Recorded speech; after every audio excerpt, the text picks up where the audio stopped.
అందరికీ నమస్కారం అండి. స్వాగతం సుస్వాగతం మన ఛానల్కి. ఈరోజు వీడియోలో 2024 సంవత్సరము మార్చి 23వ తారీఖు శనివారం రోజున శని త్రయోదశి వచ్చిందండి. కనుక ఈ రోజున శని దోషాలు పోవడానికి బ్రాహ్మణులకు ఏమి దానం చేయాలి, ఎలాంటి నియమాలు పాటించాలి, ఏమి పనులు చేయాలి, ఇంట్లో పూజ ఎలా చేసుకోవాలి, గుడికి వెళ్ళి పూజ ఎలా చేయాలి, ముఖ్యంగా 5 రాశుల వారు అవి ఏమిటి అంటే కర్కాటక రాశి, మకర రాశి, కుంభరాశి, మీనరాశి, వృశ్చిక రాశి వారు, ఈ 5 రాశుల వారు ఏమి చేయాలి ఈ శని త్రయోదశి నాడు శని దోషం పోగొట్టుకోవడానికి, ఇలా ప్రతి ఒక్క దాని గురించి క్లుప్తంగా ఇప్పుడు ఈ వీడియో ద్వారా తెలుసుకుందాము. వీడియోని స్కిప్ చేయకుండా చూడండి, అప్పుడే మీకు పూర్తి సమాచారం క్లియర్గా తెలుస్తుంది. మన ఛానల్ని ఎవరైనా మొట్టమొదటిసారి కనుక చూస్తుంటే మీకు కనుక నా వీడియోస్ నచ్చినట్లయితే లైక్ చేసి సబ్స్క్రైబ్ చేసుకొని పక్కన ఉన్నటువంటి బెల్ ఐకాన్ని యాక్టివేట్లో పెట్టుకోవడం ద్వారా నేను ఏ వీడియో చేసినా మీకు నోటిఫికేషన్ ద్వారా మీ ముందుకు వచ్చేస్తుంది. సో దట్ మీరు ప్రతి వీడియోని మిస్ కాకుండా చూడొచ్చండి.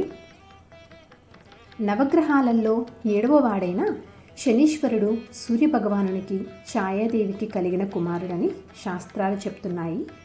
మనిషి చేసేటువంటి పాపపుణ్యాల ఆధారంగా వారి నడవడికని శనీశ్వరుడు నియంత్రిస్తూ ఉంటాడంటారు. వాస్తవానికి శని పేరు వినగానే అందరూ భయపడతారు. కానీ ఆ స్వామిని భయంతో కాకుండా భక్తితో కనుక కొలిస్తే సకల శుభాలతో పాటు ఐశ్వర్యాన్ని ప్రసాదిస్తాడని విశ్వాసము. వాటి నుంచి పూర్తిగా తప్పించుకోలేరు, కానీ కొన్ని నియమాలు పాటించడం వలన శని ప్రభావం తగ్గుతుందంటున్నారు పండితులు. ఇప్పుడు శని త్రయోదశి రోజు నాడు పాటించవలసినటువంటి నియమాలు, చేయవలసినటువంటి దానాలు, అలాగే గుడికి వెళ్ళి ఏమి చేయాలి, పూజ ఎలా చేసుకోవాలి, ఇలాంటి విషయాలన్నింటినీ తెలుసుకుందామండి. శని త్రయోదశి రోజు నాడు సూర్యోదయానికి ముందే నిద్రలేచి చక్కగా తలస్నానం అనేది చేసి, ఆరోగ్యం సహకరించే వారైతే ఆ రోజంతా ఉపవాసం ఉండి సూర్యాస్త సమయం అనంతరము భోజనం అనేది చేయాలి. శని త్రయోదశి రోజు మద్య మాంసములు అనేవి ముట్టుకోరాదండి. యథావిధిగా ఇంట్లో పూజ అనేది చేసుకోవాలి. శివ పూజ, శివార్చన, ఆంజనేయ స్వామి ఆరాధన చేసుకోవడం వలన శని ప్రభావం అనేది తగ్గుతుంది. ఈ రోజున ఇంట్లో వీలైనన్ని సార్లు ఓం నమః శివాయ అనేటువంటి పంచాక్షరి మంత్రాన్ని ఎన్నిసార్లు వీలైతే అన్నిసార్లు జపించినా కూడా మంచి శుభ ఫలితాలు అనేవి కలుగుతాయి. అలాగే సుందరాకాండ పారాయణం చేయడం ద్వారా కూడా శని ప్రభావం తగ్గుతుంది.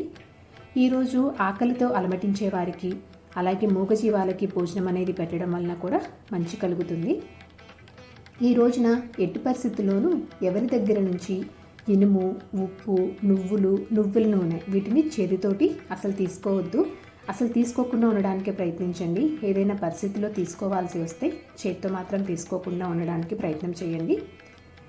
శనివారం రోజున నవగ్రహాల ఆలయంలో లేదా శివాలయంలో ప్రసాదం పంచండి. కేవలం శని త్రయోదశి రోజునే కాకుండా మీకు వీలైతే కనుక మామూలుగా శనివారం రోజున ఇలా చేయడం వలన కూడా శని ప్రభావం అనేది తగ్గుతుంది అని పండితులు శాస్త్రాలు తెలియజేస్తున్నాయి. శనిదేవుని వాహనమైనటువంటి కాకికి నువ్వుల ఉండను లేదా ఏదైనా భోజనం పెట్టడం కూడా చాలా మంచిది. ఈరోజు రొట్టె పైన నువ్వులు వేసి కుక్కలకి పెడితే శని ప్రభావం తగ్గుతుంది. ఈ రోజునే కాదండి, ప్రతి శనివారం కూడా ఇలా చేయడము చాలా మంచిది. కాలువలో కానీ నదిలో కానీ మీకు ఎక్కడ వీలైతే అక్కడ బొగ్గులు, అలాగే నల్ల నువ్వులు మీకు శనికి నమస్కరించి వాటి పారేటువంటి నీళ్ళల్లో, కాలువలో కానీ నదిలో కానీ వేసేయండి. అలాగే బియ్యపు రవ్వని, పంచదారని కలిపి చీమలకి పెడితే కూడా శని ప్రభావం తగ్గుతుంది. రావి చెట్టుకి ప్రదక్షిణ చేయడం వలన కూడా మంచి శుభ ఫలితాలు అనేవి కలుగుతాయండి. శివాలయంలో లేదా నవగ్రహ ఆలయంలో ముందు ఉన్నటువంటి బిచ్చగాళ్లకు ఆహారం పెట్టి వారికి నల్లటి దుప్పటిని దానం చేస్తే కూడా శని ప్రభావం నుంచి మనము కొంచెమైనా ఆ శని ప్రభావం అనేది తగ్గించుకోవచ్చు అని శాస్త్రాలు పండితులు తెలియజేస్తున్నారు.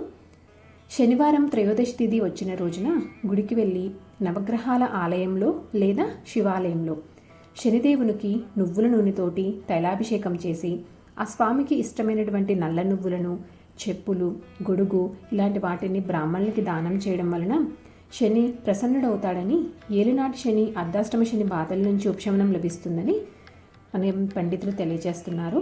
ముఖ్యంగా ఈ సంవత్సరము ఈ 5 రాశుల వారు అయినటువంటి కర్కాటక రాశి, వృశ్చిక రాశి, మకర రాశి, కుంభరాశి, మీనరాశి వారు ఇలా తప్పకుండా చేసుకోవడం వలన శని ప్రభావం అనేది తగ్గించుకోవచ్చండి. ఇలా చేసిన తర్వాత వెనుకకి తిరిగి చూడకుండా రావాలని పండితులు తెలియజేస్తున్నారు. కాలభైరవ స్వామి దర్శనం వలన కూడా శని ప్రభావం తగ్గుతుందని, అనారోగ్య సమస్యలు దూరం అవుతాయని పండితులు శాస్త్రాలు తెలియజేస్తున్నాయి. ఈ రోజున మీ ఇంట్లో కనుక శనిదేవుని చిత్రపటం ఉంటే కనుక పూలమాలను సమర్పించి ఒక రాగి పాత్రలో ఆవ నూనెను పోసుకొని ఒక నాణాన్ని అందులో వేసుకొని ఉంచుకోండి. సాయంత్రం మీకు దగ్గరలో ఉన్నటువంటి ఉసిరి చెట్టు ముందు ప్రదక్షిణ చేసి దీపాన్ని వెలిగించడం వలన కూడా మంచి శుభ ఫలితాలు ఉంటాయి. ముఖ్యంగా ఉసిరి చెట్టుకి ప్రదక్షిణాలు చేసి నువ్వుల నూనెతో దీపం వెలిగించడం వలన రాహుకేతు చెడు ప్రభావం అనేది తొలగిపోతుందని పండితులు శాస్త్రాలు తెలియజేస్తున్నారండి. సో చూసారు కదండి ఈరోజు వీడియో. ఈ వీడియో మీకు తప్పకుండా ఉపయోగపడుతుందని అనుకుంటున్నాను, అలాగే మీకు నచ్చిందని అనుకుంటున్నానండి. ప్లీజ్ మీకు నచ్చినట్లయితే కనుక ఇంకా ఎంతో కొంతమందికి ఉపయోగపడే విధంగా మీ ఫ్రెండ్స్ అండ్ ఫ్యామిలీ మెంబర్కి షేర్ చేసి మీ సపోర్ట్ అందిస్తారని ఆశిస్తున్నాను. ఇంకొక మంచి కంటెంట్ తోటి, ఇంకొక యూస్ఫుల్ వీడియోతోటి మిమ్మల్ని మళ్ళీ కలుస్తాను. అంతవరకు సెలవు. మరి సర్వేజన సుఖినో భవంతు. స్వస్తి.